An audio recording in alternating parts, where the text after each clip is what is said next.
بسم الله الرحمن الرحيم. يا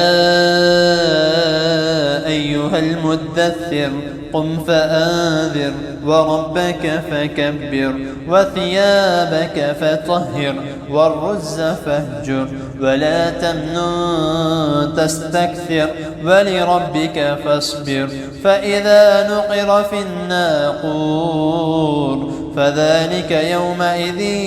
يوم عسير على الكافرين غير يسير. ذرني ومن خلقت وحيدا وجعلت له مالا ممدودا وبنين شهودا ومهدت له تمهيدا ثم يطمع أن أزيد كلا إنه كان لآياتنا عنيدا سأرهقه صعودا إنه فكر وقدر فقتل كيف قدر ثم قتل كيف قدر ثم نظر ثم عبس وبسر ثم أدبر واستكبر فقال إن هذا إلا سحر يؤثر إن هذا إلا قول البشر سأسليه سقر وما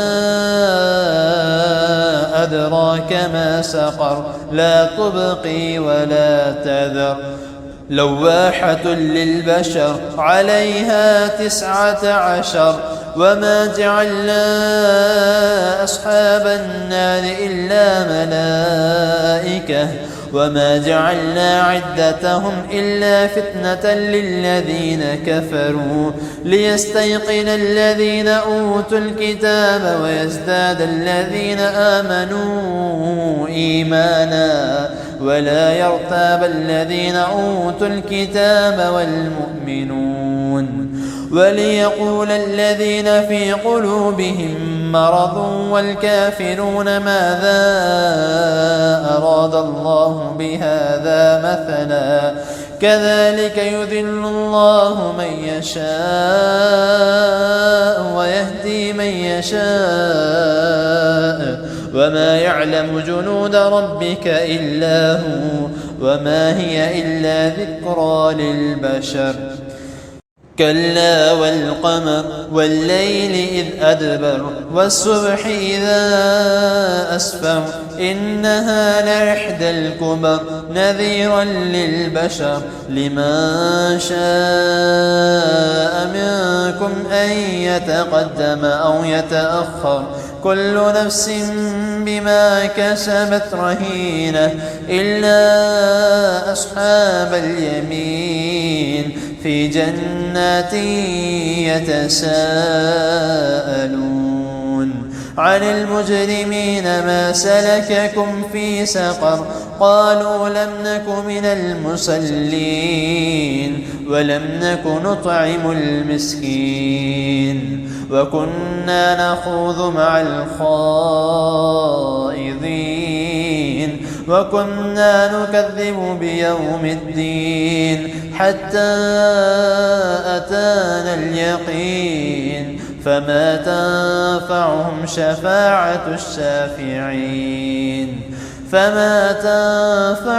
شفاعة الشافعين فما لهم عن التذكرة معرضين كأنهم حمر مستنفرة فرت من قسورة بل يريد كل امرئ منهم أن يؤتى صحفا منشرة كلا بل لا يخافون الآخرة كلا إنه تذكرة فمن شاء ذكره وما يذكرون إلا أن يشاء الله هو أهل التقوى وأهل المغفرة.